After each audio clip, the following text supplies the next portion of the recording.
Hello guys, welcome back to another video. तो guys, Aditya Birla Sun Life AMC की financial year 2023 की second quarter की result out हो चुकी है।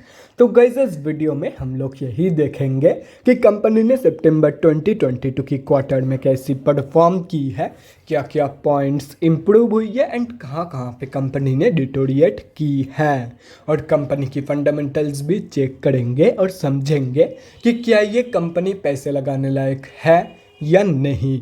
एंड उसके साथ साथ हम लोग कंपनी की टेक्निकल्स के बारे में भी डिस्कस करेंगे।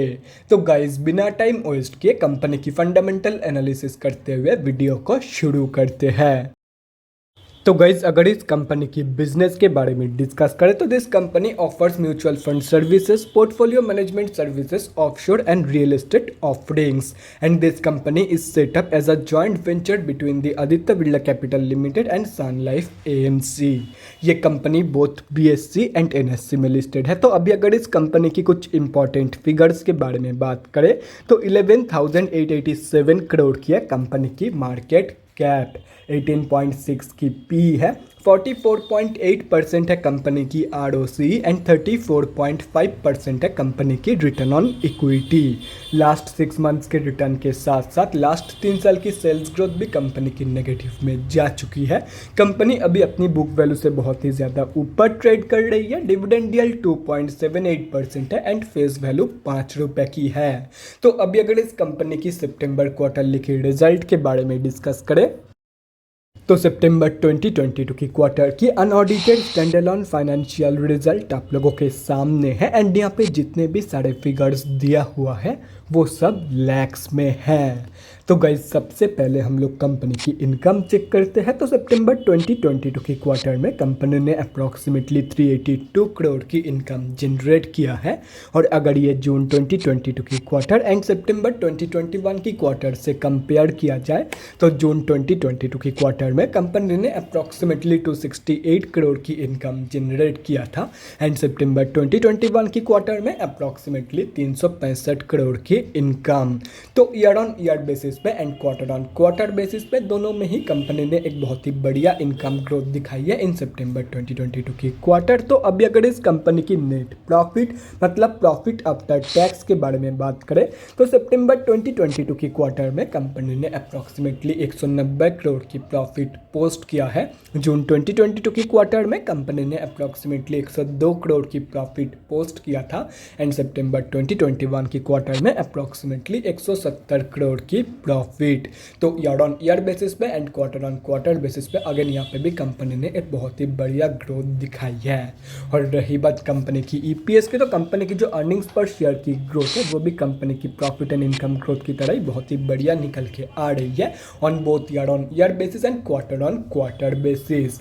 तो अगर ओवरऑल देखा जाए तो सितंबर 2022 की क्वार्टर में कंपनी ने कम या ज़्यादा हर एक जगह पे पॉजिटिव ग्रोथ ही दिखाई है। हर एक जगह पे कंपनी ने इम्प्रूव किया है इन सितंबर 2022 की क्वार्टर। तो ओवरऑल जो रिजल्ट है सितंबर क्वार्टर की वो बहुत ही बढ़िया निकल के आई है। कंपनी ने बहुत ही बढ़िया परफॉर्म की है इन सितंबर 2022 की क्वार्टर।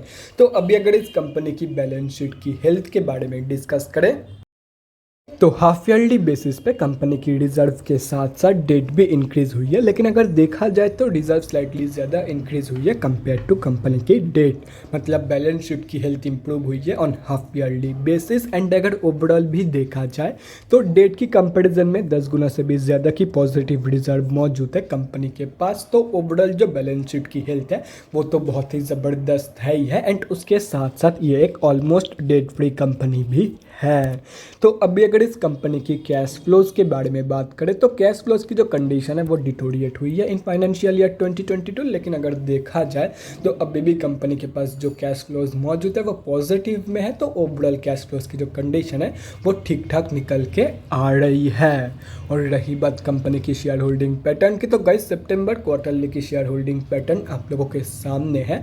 तो सितंबर की क्वार्टर में प्रमोटर्स की होल्डिंग अनचेंज्ड है, एफआईआईज ने बाइंग करी है एंड DIIs ने सेलिंग। और अगर एंड ऑफ द क्वार्टर देखा जाए तो पब्लिक से माल उठाया गया है। एंड अगर पब्लिक में बात करें तो किसी भी बड़े रिटेलर की होल्डिंग नहीं है, मतलब इस कंपनी में हम अब जैसे छोटे मोटे रिटेलर की जो होल्डिंग है वो अप्रॉक्सीमेटली 6.95% के आसपास निकल के आ रही है। तो गाइज अभी कंक्लूजन पे आते हैं कि क्या आप लोगों को इस कंपनी में पैसा लगाना चाहिए या नहीं। तो देखो गाइज, मैं तो आप लोगों को यही बोलूँगा कि अगर कंपनी के ऊपर भरोसा है तो ही इस कंपनी में पैसा लगाना। एंड अगर पैसा लगा रहे हो तो सिर्फ और सिर्फ लॉन्ग टर्म के लिए ही लगाना, शॉर्ट टर्म के लिए मत जाना। एंड शॉर्ट टर्म के लिए मैं क्यों मना कर रहा हूँ उसका रीज़न मैं टेक्निकल एनालिसिस करते टाइम आप लोगों को दे दूंगा।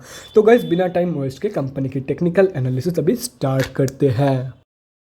तो यहाँ पे हम लोग आ चुके हैं NSE के डेली चार्ट पे। तो गाइज सबसे पहले हम लोग ये समझते हैं कि कंपनी में अभी चल क्या रहा है। तो गाइज कंपनी अभी अपनी 200 की मूविंग एवरेज से नीचे ट्रेड कर रही है, मतलब कंपनी अभी ऑफिशियली डाउन ट्रेंड में है। एंड अगर देखा जाए तो कल के दिन इस कंपनी में बहुत ही ज़बरदस्त सेलिंग हुई थी। एंड इसी सेलिंग के चलते कल ये कंपनी अप्रॉक्सीमेटली 4.9% डाउन भी थी। तो ऐसे में जिनकी भी होल्डिंग इस कंपनी में ऑलरेडी है उन लोगों को मैं यही सजेस्ट करूँगा कि सिंपली आप लोग अप्रॉक्सीमेटली 350 रुपये के आसपास एक स्टॉप लॉस लगा के रख दो। अगर आप लोग एक लूज स्टॉप लॉस लगाना चाहते हो तो ही 350 के आसपास लगाना। और अगर आप लोग एक बहुत ही स्ट्रिक्ट स्टॉप लॉस लगाना चाहते हो तो मैं आप लोगों को यही सजेस्ट करूंगा कि आप लोग 365 रुपये से लेकर 375 के बीच में स्टॉप लॉस लगा के रख दो, क्योंकि कंपनी पहले से ही डाउन ट्रेंड में है। एंड उसके ऊपर से कंपनी में बहुत ही ज़बरदस्त सेलिंग भी हो रही है। एंड इसके चलते अगर ये कंपनी बाई चांस अपनी लास्ट 52 वीक लो से भी स्लिप कर जाती है तो आप लोगों का स्टॉप लॉस हिट हो जाएगा एंड आप लोग ज़्यादा लॉस होने के हाथ से बच जाओगे। बाकी स्टॉप लॉस लगाना है या नहीं ये इंटरली सब्जेक्टिव है। और जैसे क्योंकि मैं बोल रहा था कि ये कंपनी शॉर्ट टर्म ट्रेडर्स के लिए नहीं है एंड शॉर्ट टर्म के साथ साथ स्विंग ट्रेडर्स के लिए भी ये कंपनी नहीं है। एंड उसके पीछे का रीज़न ये है, इस कंपनी को अभी सिर्फ और सिर्फ 1 ही साल हुआ है स्टॉक मार्केट में लिस्टेड हुए, लेकिन जब से ये कंपनी लिस्टेड हुआ है तब से इस कंपनी में सिर्फ और सिर्फ सेलिंग ही हो रही है। एक बार इस कंपनी ने ऊपर जाने की ट्राई किया था लेकिन फिर से अपनी 200 के मूविंग एवरेज से रिजेक्शन फेस करके नीचे गिर गई है। एंड अभी कंपनी में सेलिंग फिर से चालू हो गई है। तो simply short term traders and swing traders simply stay away from this company. और रही बात लॉन्ग टर्म इन्वेस्टर्स की, तो देखो गाइस, अगर आप लोगों का भरोसा इस कंपनी के ऊपर है कि ये कंपनी आप लोगों को लॉन्ग टर्म में बहुत ही बढ़िया पैसा कमा के देगी, तो ऐसे में आप लोगों को इस कंपनी में जितना सस्ते में एंट्री मिल जाए उतना ही आप लोगों के लिए बढ़िया है। तो अगर ये कंपनी आप लोगों को अप्रॉक्सीमेटली 350 रुपये के आसपास मिल जाती है, देखो अगर लास्ट 52 किलो टूट जाती है तो अप्रॉक्सीमेटली 350 से 325 रुपये तक की फॉल ये कंपनी डेफिनेटली शो करेगी ही करेगी।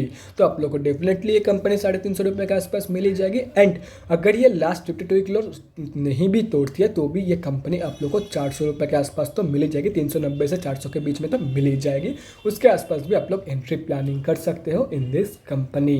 तो guys that's it for this video, अगले वीडियो में मिलते हैं गाइज। Thanks for watching. और गाइज अगर आप लोगों के मन में कोई भी डाउट या क्वेरी रहती है स्टॉक मार्केट या किसी भी स्टॉक से रिलेटेड तो कमेंट सेक्शन में कमेंट करके मुझसे पूछ सकते हो, या तो फिर मेरे इंस्टाग्राम का लिंक आप लोगों को डिस्क्रिप्शन बॉक्स में मिल जाएगा, जाके वहाँ पर भी मुझे DM कर सकते हो for an 1-on-1 conversation. Thanks again for watching guys, bye guys and definitely guys stay safe.